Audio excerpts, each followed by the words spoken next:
Good morning, everybody, and welcome to Light Christ. I wish I had some words of wisdom to comment on what's been happening in our world for the last couple of weeks, but the truth is I don't. So I'm going to read Psalm 2. Why do the nations conspire and the peoples plot in vain? The kings of the earth set themselves and the rulers take counsel together against the Lord and his anointed, saying, "Let us burst their bonds asunder and cast their cords from us." He who sits in the heavens laughs. The Lord has them in derision. Then he will speak to them in his wrath and terrify them in his fury, saying, "I have set my king on Zion, my holy hill. I will tell of the decree of the Lord. He said to me, 'You are my son. Today I have begotten you. Ask of me, and I will make the nations your heritage, and the ends of the earth your possession. You shall break them with a rod of iron, and dash them in pieces like a potter's vessel.' Now therefore, O kings, be wise, be warned, O rulers of the earth. Serve the Lord with fear, with trembling kiss his feet, or he will be angry, and you will perish in the way. For his wrath is quickly kindled. But happy are all who take refuge in him." Let's be the people who take refuge in him. And honestly, let's hope that who this passage is talking about comes back very soon to set things right. I love y'all, and I'm praying for y'all. David? Morning, everyone. We'll do two songs now. We'll start with "Let Us Cling to the Cross," and then after that we'll do "Gracious Redeemer," which are two songs that we've done in the past. So I hope that you can sing along at home. All right.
The church, you, me, and every follower of Jesus Christ, is supposed to be God's big welcome home to a lost and wounded humanity.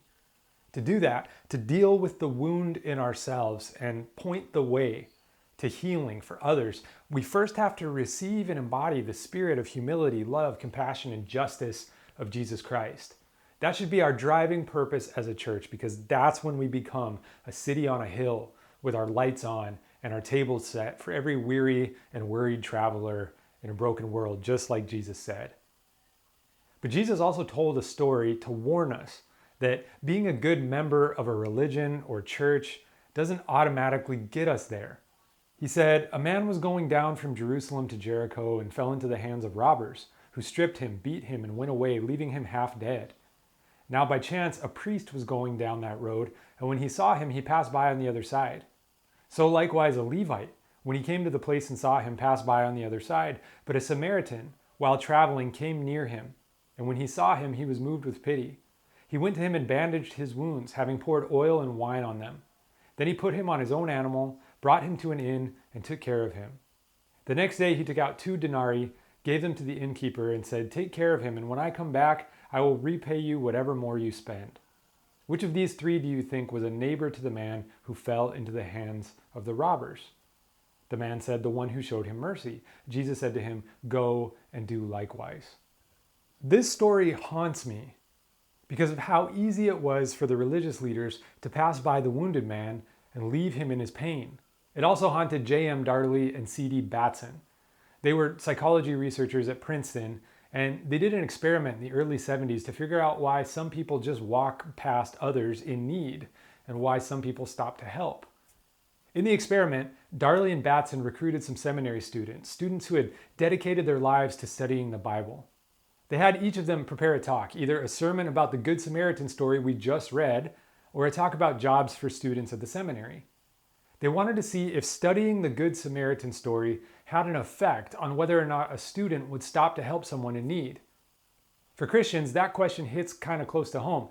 They were basically asking if all the work we do to learn and preach the stories in the Bible makes any difference in how people actually behave and respond to the situations around them.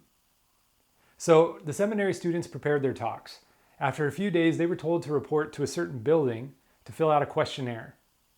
While they were filling out the questionnaire, they were suddenly told that they had to go across campus to a different building to give their talk, today, right now. Some were told that they were already late and that they had to hurry over as fast as they could. Some were told they had just a few minutes to get there. Some were told that there was no rush, but that they should head over there anyway. And here's where the experiment starts. To get from the questionnaire building to the building where they would give their talks, each student had to go through a narrow alleyway. In the alley, Darley and Batson had placed an actor who pretended to be doubled over in severe stomach pain. This is the exact situation that Jesus described in his parable of the Good Samaritan. They wanted to see if the seminary students, people who had dedicated their lives to God, would stop to help the man with stomach pain. They also wanted to see if studying the story of the Good Samaritan all week would make those students more likely to stop and help than the students who studied something else. What did they find? In their words, what a student studied made no significant difference in the likelihood of their giving the victim help. It didn't matter who the student was, what kind of church he went to growing up, or what he had studied all week, even if it was actually the story of the Good Samaritan. Only one thing mattered. The students who had been given more time to get to the other building were more likely to stop and help.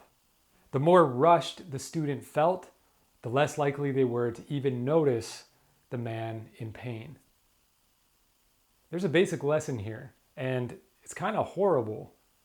No matter what I say I believe, if I'm busy and self-absorbed, I will ignore you even if you're dying right in front of me. And if I'm dying in front of you, you will ignore me if you have a lot of things going on in your head.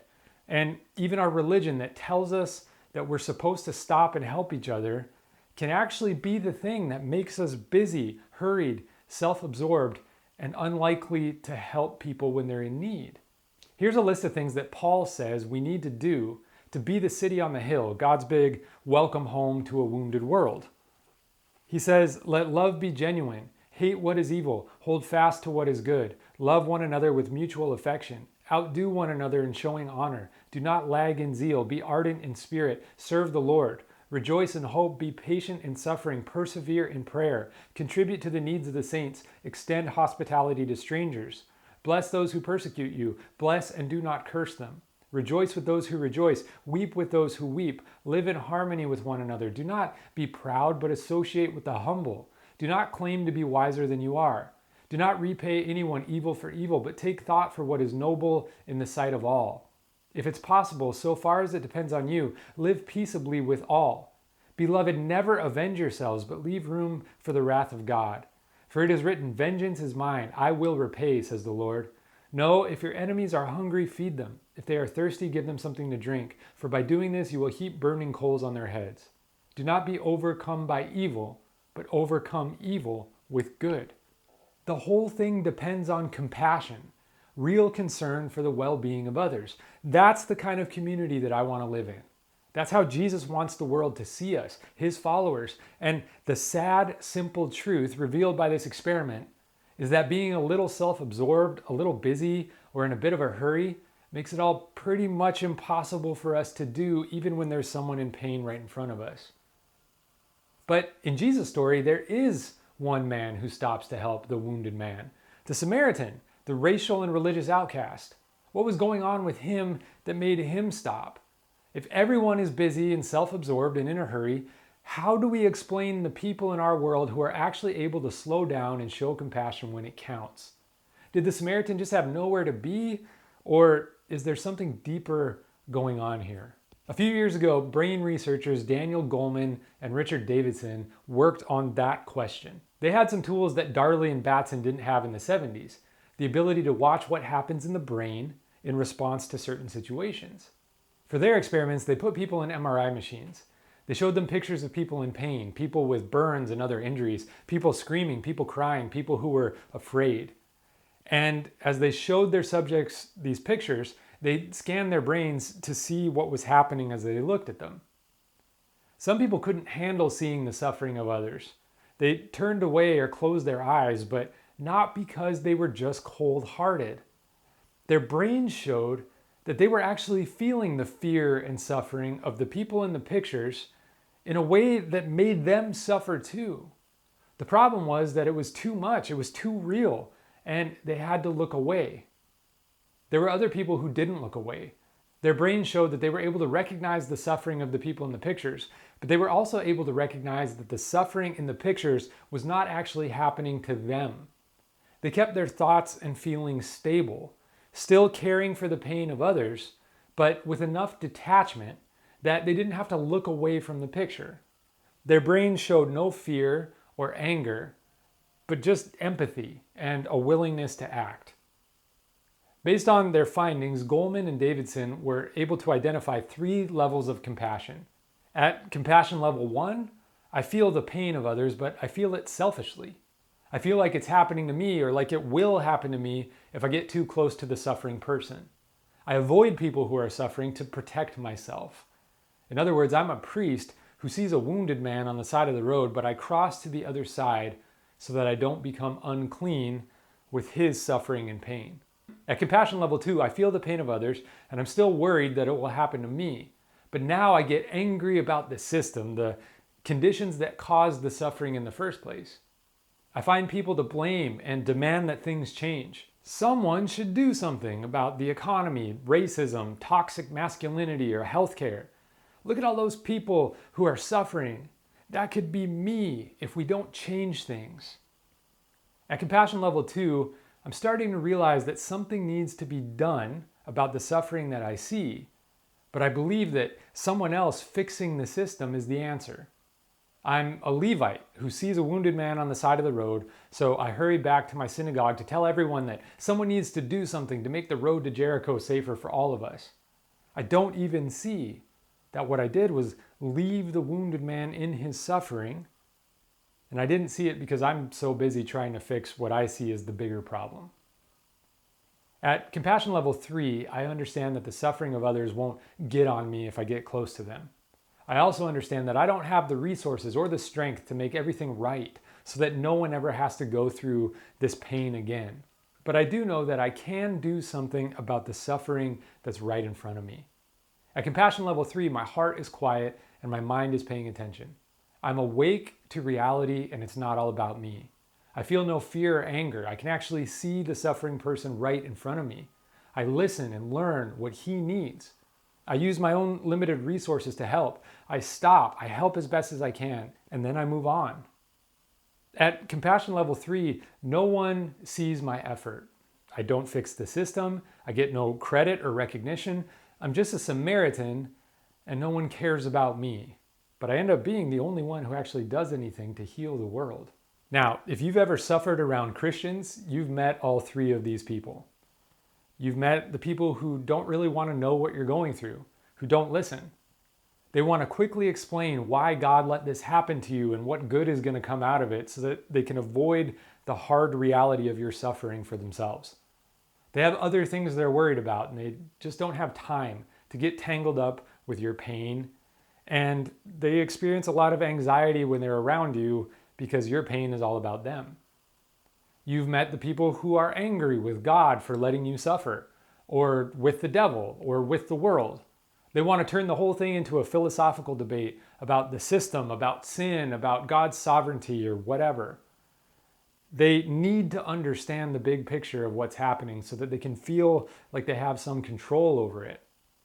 And at some point in that process, they run right past you and what you're going through. But you've also met the people who show up, who listen to you, who cry with you, who pray with you, and who help you as best as they can. So here's a really simple question. Which one of those three people is the most Christ-like?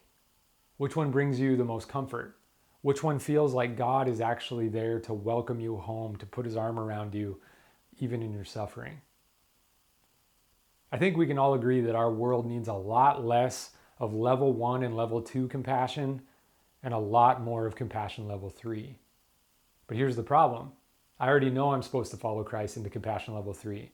The New Testament makes it very clear that selfless love and compassion are the bread and butter of following Christ. But if I'm honest, I bounce between those levels all the time when I meet people who are suffering. Sometimes I don't listen. Sometimes I make the pain of others all about me. Sometimes I get lost in the big picture. Sometimes it's because I'm busy or in a hurry, but usually it's just because I'm plain old self-absorbed. But if we want to be God's city on a hill, if we want to be the kind of body that Paul describes, if we want to follow Jesus in spirit as disciples and as a church, we all know that we have to do better than that. We can't just know that we should be compassionate. We need to learn to act compassionately when it counts. The good news is that Goleman and Davidson found through their experiments that compassion is a skill that can be trained. The people at level 1 had no compassion training, so that's just how people are naturally out of the box. We feel the pain of others as our own pain, and we have to look away to protect ourselves. The people at level 2 were usually people with some religious training who understood the idea behind compassion and held it as an ideal, but they still got lost in the big picture. The people who were most level 3 compassionate, the ones who could look at the suffering of others without turning away, and the ones who were the most ready to act to help, those were the people who had spent years in disciplined prayer and meditation, intentionally developing their powers of compassion for the purpose of being compassionate when the situation came up. Their brains were different. Their response to the problems of other people was different. But the thing that surprised me the most, they were actually better equipped to deal with their own problems when they faced difficulty. And they generally felt more joy in their lives than people at level 1 and level 2. That's huge. It means that the path to joy in your life is not to care about yourself. It's actually to care about others. And if compassion is something that can be trained, it means that not only can we become more obedient to Jesus' command of compassion by practicing compassion a little bit each day, it means that that practice will actually make us more stable and more joyful in our own lives. almost like love, joy, peace, patience, kindness, gentleness, and self-control are fruit that grow from the tree of practicing the compassionate spirit of Christ. Since I learned that, I've been collecting old spiritual practices that help us train for compassion. And today, I'm going to teach one to you. To do this compassion discipline, you're going to need this bookmark. You can get it on my website, withjohnadams.com, or if you're on our mailing list, you should see one in your mailbox pretty soon. If you don't get one in the mail, we probably don't have current information for you, so just text me or Allison your address and we'll send one out. This practice takes you through 9 prayers for your own well-being, the well-being of the people you like, and the well-being of people you don't like.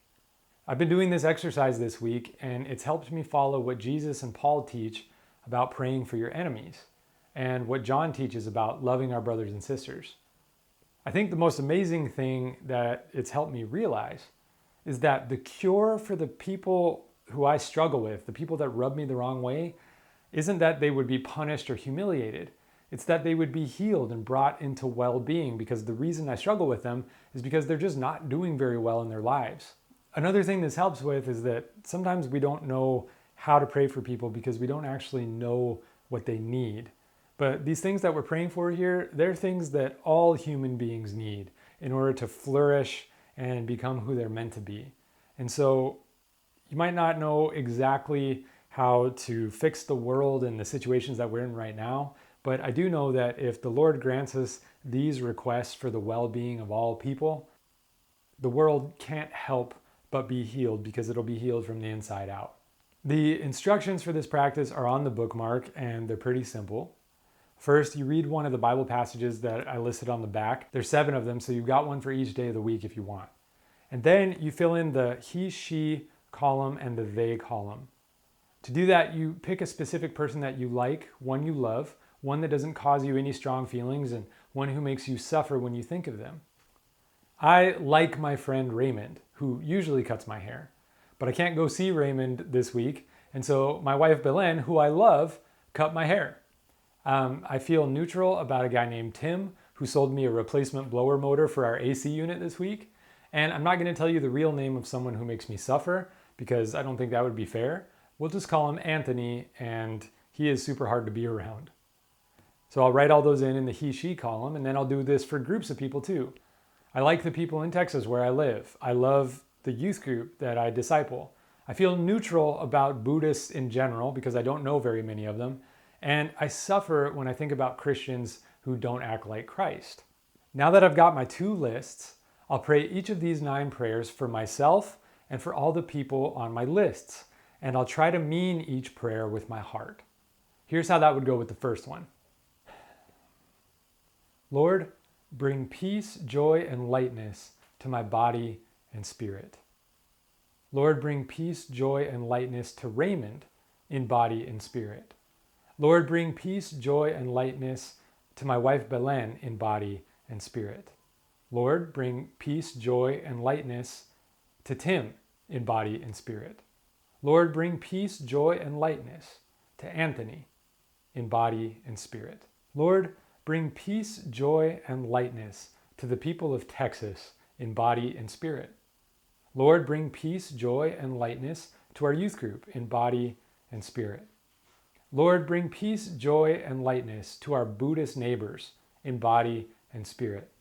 Lord, bring peace, joy, and lightness to my brothers and sisters in Christ who are struggling in body and spirit. Now, there's 9 different prayers like that on the bookmark, and I'll pray through each one for myself and for each person on my list, and when I'm done, I'll finish with the Lord's Prayer. We all know that we need more people in our world with compassion level 3. We need a church that shines bright with the lights of compassion. We know we need to work on this. So I'm challenging anyone who hears this to do this practice with me every day this week. It's biblical, it's backed by science, it's good for you, and it can increase the joy and stability of your soul. So, church, let's stop talking about what we should do and who we should be. And let's do those things and be those people. How do we become a city on a hill, God's big welcome home to a lost and wounded world? How do we become the Samaritan who actually stops to help when people have need?